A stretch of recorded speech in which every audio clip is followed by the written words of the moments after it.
173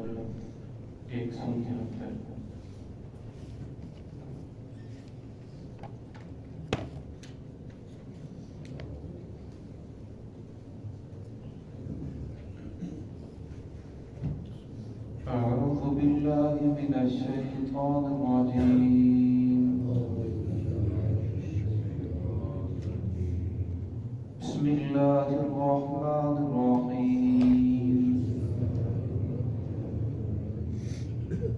إنما حرم عليكم الميتة والدم ولحم الخنزير وما أهل به لغير الله فمن اضطر غير باغ ولا عاد فلا إثم عليه إن الله غفور رحيم إن الذين يكتمون ما أنزل الله من الكتاب ويشترون به ثمنا قليلا أولئك ما يأكلون في بطونهم إلا النار ولا يكلمهم الله يوم القيامة ولا يزكيهم ولهم عذاب أليم. بسم الله الرحمن الرحيم إنما حرم عليكم الميتة والدم ولحم الخنزير وما أهل به لغير الله فمن اضطر غير باغ ولا عاد فلا إثم عليه إن الله غفور رحيم إن الذين يكتمون ما أنزل الله من الكتاب ويشترون به ثمنا قليلا أولئك ما يأكلون في بطونهم إلا النار ولا يكلمهم الله يوم القيامة ولا يزكيهم ولهم عذاب أليم إنما حرم عليكم الميتة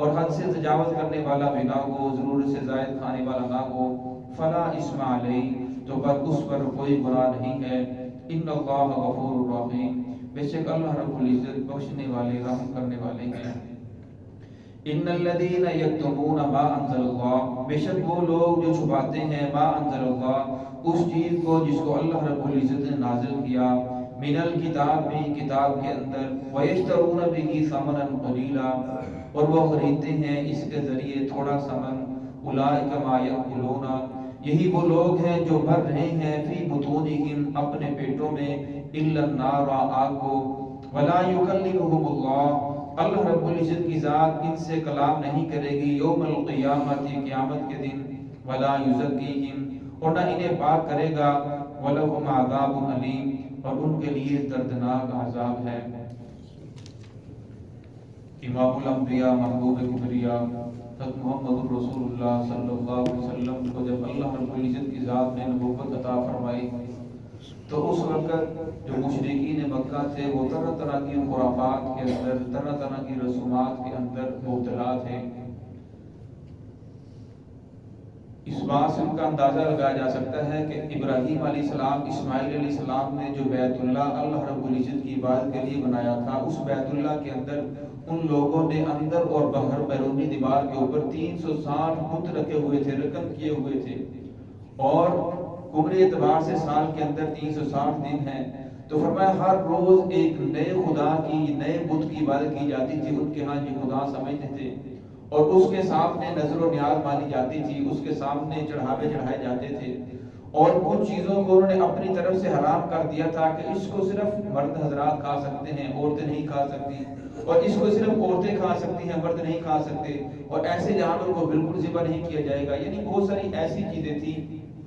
کہ جن کو انہوں نے خود بخود حرام اور حلال قرار دیا تھا، حالانکہ اللہ رب العزت نے کوئی ایسا فیصلہ نازل نہیں فرمایا تھا۔ تو اللہ رب العزت نے ان کی اس بات کی تردید کے لیے یہاں 4 چیزوں کا ذکر فرمایا۔ اس کا مطلب یہ نہیں کہ صرف یہی 4 چیزیں حرام ہیں، بلکہ یہ 4 چیزیں صرف ان کا جواب دینے کے لیے ہیں، اور بھی کئی ساری چیزیں ہیں جو حرام ہیں۔ تو فرمایا انما حرم علیکم المیتہ، پختہ بات ہے کہ حرام کیا گیا تم پر مردار کو، وہ جانور جس پر اللہ رب العزت کا نام نہ لیا گیا ہو، ایسے ہی مر گیا، اونٹ ہے، بکری ہے، مرغی ہے، وہ ایسے ہی مر گیا، یا کسی چیز سے گر کر مر گیا، یا بیماری کی وجہ سے مر گیا، یعنی جسے ذبح نہیں کیا گیا، جس پر اللہ رب العزت کا نام نہیں لیا گیا، اور وہ جانور مر گیا، تو فرمایا وہ جانور آپ کے لیے حرام ہے، اسے آپ کھا نہیں سکتے۔ والدم، اور فرمایا خون، جس وقت جانور کو ذبح کرتے ہو، آگے سورۃ آل عمران کے اندر آئے گا دم مسفوح، یعنی جانور کو ذبح کرتے وقت جو خون نکلتا ہے وہ خون بھی حرام ہے، اور فرمایا اسے آپ استعمال نہیں کر سکتے، اگر کپڑے کو لگ جاتا ہے تو کپڑا ناپاک ہو جاتا ہے۔ اور پھر جانور کو جب ذبح کر لیا جاتا ہے تو ذبح کرنے کے بعد اس وقت گوشت کے ساتھ جو خون لگتا ہے تو وہ خون ناپاک نہیں ہوتا، ناپاک خون وہی ہے جس وقت ذبح کیا جاتا ہے اس وقت خون نکلتا ہے۔ ہمارے ہاں جو اکثر رواج ہے، جو قربانی کے موقع پر قصائی حضرات جانور کو جب ذبح کرتے ہیں تو وہ جھٹکے کے ساتھ اس کا منکا توڑتے ہیں، جب منکا توڑتے ہیں تو جانور جلدی ٹھنڈا ہو جاتا ہے، جس کی وجہ سے اس کی رگوں سے پورا خون ہی نکلتا، اور وہ گوشت بعد کے اندر انسان کی بیماری کا ذریعہ بھی بنتا ہے۔ ہم دیکھتے ہیں جو قربانی کا گوشت ہے بہت جلدی خراب ہو جاتا ہے، اس کی ایک وجہ یہ بھی ہوتی ہے کہ گوشت کے اندر سے پورا خون باہر نہیں نکلتا، کیونکہ وہ جانور کو جلدی ٹھنڈا کرتے ہیں، اس لیے یہ گناہ بھی ہے اس کا منکا جھٹکے کے ساتھ ہونا، صرف 4 رگیں کاٹنی چاہیے تاکہ پھر اس کے بعد جانور خود تڑپ تڑپ کر اس کا خون بھی نکلے، اور خود آہستہ آہستہ جب ٹھنڈا ہوتا ہے پھر اس سے سارا خون نکل جاتا ہے۔ تو اس لیے فرمایا کہ وہ خون جو اس وقت نکلتا ہے وہ خون بھی حرام ہے۔ وَلَحْمَ الْخِنْزِيرِ، اور فرمایا خنزیر کا گوشت بھی حرام ہے، حالانکہ حدیث پاک میں آتا ہے خنزیر جو ہے یہ نجس العین ہے، کوئی اور جانور ہے اگر وہ ایسے مر جاتا ہے تو آپ اس کی کھال سے اس کو دبا کر دینے کے بعد اس سے فائدہ اٹھا سکتے ہیں، لیکن جو خنزیر ہے اس کے بال بھی حرام ہیں، اس کی ہڈیاں بھی حرام ہیں، اس کا گوشت بھی حرام ہے، اس کو فرمایا وہ نجس العین ہے، وہ تمام کا تمام حرام ہے، اس کی کسی چیز سے نفع نہیں اٹھایا جا سکتا۔ وما اہل بہ لغیر اللہ، وہ جانور جو غیر اللہ کے نام پر نامزد کیا گیا ہو، نامزد کرنے کا مطلب یہ ہے کہ ایک جانور کو پالا جاتا ہے اور اسے کسی اللہ والے کے نام پر کہ یہ فلاں اللہ والے کے نام پر اسے ذبح کیا جائے گا، اور پھر اس جانور کو اس اللہ والے کی قبر کے اوپر لے جا کر وہاں چڑھاوا چڑھایا جاتا ہے، اس جانور کو وہاں ذبح کیا جاتا ہے، اور عقیدہ یہ بنایا جاتا ہے اگر میں جانور یہاں ذبح نہیں کروں گا تو میرا فلاں نقصان ہو جائے گا، میرے کاروبار کے اندر نقصان، کاروبار کا نقصان ہوگا، تجارت کے اندر گھاٹا آ جائے گا، اور اگر میں کروں گا تو میری تجارت کے اندر نفع ہوگا، کاروبار کے اندر نفع ہوگا۔ پر میں اگر اس عقیدے سے وہاں لے جا کر آپ جانور کو ذبح کرتے ہو اور ذبح کرنے وقت اس اللہ والے کا نام لیتے ہو کہ فلاں اللہ والے کے نام پر ذبح کر رہا ہوں، تب بھی جانور حرام ہے۔ اگر ذبح کرتے وقت آپ بسم اللہ اللہ اکبر پڑھتے ہو تب بھی جانور حرام ہے۔ کیوں؟ اس لیے کہ آپ نے اس اللہ والے کی تعظیم کے اندر ذبح کیا، اس کا قرب حاصل کرنے کے لیے ذبح کیا، اس لیے ذبح کیا کہ اگر میں ایسا نہیں کروں گا تو میرے تو کاروبار کے اندر نقصان ہو جائے گا، میری تجارت کم ہو جائے گی، مجھے فلاں پریشانی آ جائے گی، گھر کے اندر بیماری لاحق ہو جائیں گی۔ فرمایا اس طرح کسی کی تعظیم کے اندر جانور کو ذبح کرنا، یہ تفسیر عبدالعزیز محدث دہلوی رحمۃ اللہ علیہ نے تفسیر عزیزی کے اندر بھی اسے نقل فرمایا اور فتاوی عزیزیہ کے اندر بھی اسے نقل فرمایا۔ امام